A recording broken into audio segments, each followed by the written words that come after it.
Nous commençons ce nouveau chapitre concernant le Visual Basic Application et les tableaux croisés dynamiques par la problématique la plus simple et à la fois la plus demandée par les praticiens de ce tableur qui concerne à pouvoir via du VBA, eh bien, soit de boucler sur les attributs d'un champ afin d'en activer les filtres correspondants, soit de pouvoir prédéfinir à nouveau via évidemment le VBA, eh bien, la liste des éléments à filtrer ou non. Alors, quels vont être les objectifs de ce module? Eh bien, c'est très simple, ça va être de voir eh bien, un exemple de la syntaxe d'une boucle, c'est-à-dire de l'itération permettant d'activer les éléments de filtrage choix, mais également de voir comment de façon fixe eh bien, déterminer les éléments visibles ou non visibles du tableau croisé dynamique. Alors, pour voir ce sujet, nous allons utiliser le fichier que vous voyez ici, qui est un fichier qui s'appelle TCD VBA Filter, qui contient un tableau croisé dynamique basé sur les numéros de clients, la somme du prix total avec rabais, et dont on a ici les articles en champ donc, de filtre, ou champ de page si vous préférez. Et on a, comme à l'habitude, notre petite source de données Excel qui se trouve dans une autre feuille. Alors, on va commencer ici par le premier scénario. Déjà, on va faire un Alt F11 pour se rendre dans l'éditeur Visual Basic. Et dans cet éditeur, nous allons créer un nouveau module. Voilà, donc module 1. Et on va le renommer module filter PVT, hein, pour filtrage du tableau croisé dynamique. Et puis là, bon, on y va. Donc, ça suppose que vous avez des prérequis du VBA. Hein, donc, ce chapitre, je ne vais pas faire une introduction au VBA, ce n'est pas le propos. Donc, on va faire public sub. Et puis, on va nommer d'abord la première routine qui sera filter fixed. Voilà, pivot table. Voilà, je vais juste rajouter le mot PVT. Bien, donc l'idée, c'est de commencer d'abord à prédéfinir et donc de façon hard-codée, c'est-à-dire écrit en dur, les éléments que l'on veut voir ou pas. Donc là, on va dire qu'avec la feuille active dans laquelle il y a le tableau croisé dynamique, donc c'est-à-dire évidemment, il faut que ce soit cette feuille-là qui soit active. Hein. Sinon, vous savez qu'en VBA, vous devez utiliser le nom VBA de la feuille là-dedans, qui dans le cas présent serait Sheet 2. Donc si on suppose que la feuille active est celle qui contient le tableau croisé dynamique, eh bien, on va lui dire quel tableau croisé dynamique on veut attaquer sur cette feuille. Alors là, notre tableau croisé dynamique, pour l'appeler, il faut déjà connaître son nom. Et on voit qu'il s'appelle TCD Vente. Donc là, on va coller le TCD Vente. Donc on l'attaque via son nom. Hein, ça, c'est aussi un choix parmi d'autres.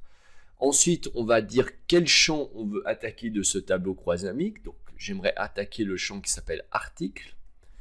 Et puis, on va évidemment fermer le with en faisant un end with.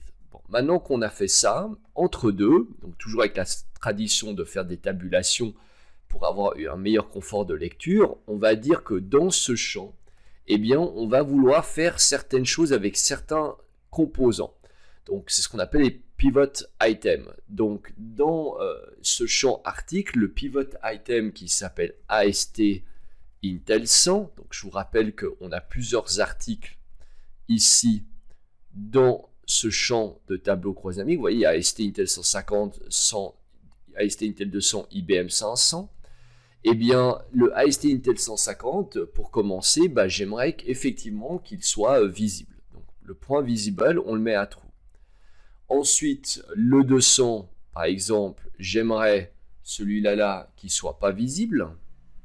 Donc là, on va mettre à false. Ensuite, l'élément qui est le compact pressario, parce que des AST, j'en ai plus. Donc on va écrire compact pressario. Voilà, allez hop. Donc, compact pressario 100, eh bien, il est aussi donc à faux. Et puis, ici, on a le dernier qui est l'IBM 500. Je ne souhaiterais pas non plus qu'il soit visible. Donc, vous aurez compris qu'en réalité, je ne veux qu'un seul élément soit visible. On enregistre au cas où il y aurait un bug et un plantage éventuel. Et une fois enregistré, on peut tester notre, on va dire notre routine, ce que certains appelleraient une macro. Donc là, on va faire un Alt F8. Voilà. On voit donc ici notre routine qui est visible, on fait un exécuter, puis là il nous dit qu'il y a un problème avec le fait de lire un des pivot items, donc je fais débugage, et visiblement il me dit qu'il ne trouve pas l'AST Intel 100, donc là on va vérifier si effectivement ça a une raison d'être.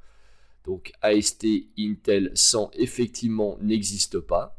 Et ça, c'est la raison pour laquelle, si vous avez eh bien, ce genre de comportement, soit eh bien, vous corrigez, soit si vous savez que votre tableau croisdynamique risque de changer un jour, vous pouvez lui dire, écoute, si tu rencontres une erreur, donc on error, resume next, c'est-à-dire poursuis et essaye de quand même de faire le reste. Si maintenant, bon là j'ai corrigé plus, j'ai mis cette protection éventuelle, au cas où il n'y aurait plus d'AST Intel 150 à l'avenir. Et si maintenant on fait un Alt F8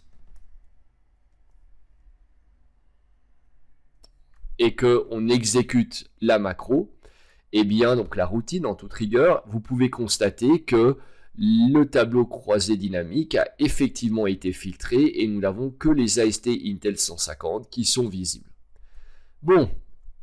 Donc voilà le code qui permet de façon fixe eh bien, de choisir ce que l'on veut voir être filtré ou pas. Maintenant, procédons de même avec une version plus flexible. Donc filter dynamique PVT. Voilà. Donc là à nouveau on peut mettre par sécurité un on error resume next, voilà, on ne sait jamais. Et puis une fois ceci fait, je vais encore une fois là attaquer le même champ. Donc on va copier-coller le with et le n-with. Mais maintenant l'idée c'est plus d'aller écrire tous les champs un par un, parce que évidemment c'est extrêmement laborieux dans la pratique. L'idée c'est de pouvoir boucler sur tous les champs. C'est pour ça qu'on va dire for each. Et là, on aimerait dire que pour chaque champ dans la liste des champs, eh bien, on aimerait faire quelque chose. C'est-à-dire, on aimerait ensuite faire donc un next quelque chose. Eh bien, pour pouvoir boucler sur la liste des champs, il nous faut déjà une variable. Donc, on va appeler ici pvitem, voilà, comme ceci, pvt as pivot item. Voilà. Et maintenant, on va dire pour chaque pivot item que tu trouves dans la liste de tous les éléments du tableau croisé dynamique. Voilà. Donc évidemment, ça va être pivot items au pluriel. Eh bien, ici, fait et boucle à travers donc tous ces pivot items. Donc évidemment, la variable qu'elle a, vous pouvez la nommer comme vous voulez. Ce que vous n'avez pas le droit de nommer comme vous voulez, c'est ça, qui en fait indique et cible un élément on va dire du champ, et ceci qui liste la collection d'éléments du champ. Une fois ceci fait, on va faire un if, on va dire si tu trouves dans la liste donc des pivot items, qui est ici, voilà. Si tu trouves dans la liste des pivot items via leur valeur, eh bien un champ qui serait par exemple l'AST Intel 150, alors, eh bien ici on va lui dire de faire quelque chose, c'est de dire, eh bien, rends-le visible. Donc PVI, donc ce pivot item qui est l'AST Intel 150, point visible, on va le mettre à true. Sinon, voilà, donc sinon, on fait un NIF, voilà, comme ceci, eh bien sinon cet élément, bon là normalement on ne fait pas d'espace, c'est moi qui ai fait une bêtise, c'est juste les traditions. Eh bien sinon, mets-le simplement à false. Comme ceci. Bon, maintenant, il faut que vous sachiez que cet élément qui est ici peut venir d'une variable. C'est la raison pour laquelle si ça provient d'une variable, et souvent ça vient d'une, on va dire d'une input box, c'est-à-dire d'une boîte de saisie que l'utilisateur va avoir à l'écran, il vaut mieux aussi faire un use-case de l'intérieur de ces guillemets, enfin de ces guillemets, dire que si vous changez tout ce qu'il y a dans ces guillemets avec les guillemets inclus par une variable, donc vous auriez ici le nom de votre variable, eh bien mettez un UCase, ça évite d'avoir des problèmes, ou un LCase pour tout mettre en minuscule. Donc là, l'idée, c'est de comparer des choses comparables, c'est-à-dire de s'assurer qu'on lit et qu'on met tout en majuscule, et que ce que l'utilisateur a entré via une boîte de dialogue soit aussi mis en majuscule. Bon, maintenant que l'on a fait ceci, on enregistre au cas où ça planterait, on n'est jamais à l'abri. Maintenant, si on regarde si on a fait une faute de frappe en faisant un Alt F8, on a notre routine qui est là, on fait un exécuter, et comme on peut le voir, eh bien à nouveau ça marche puisque nous n'avons que les AST Intel 150 qui sont visibles.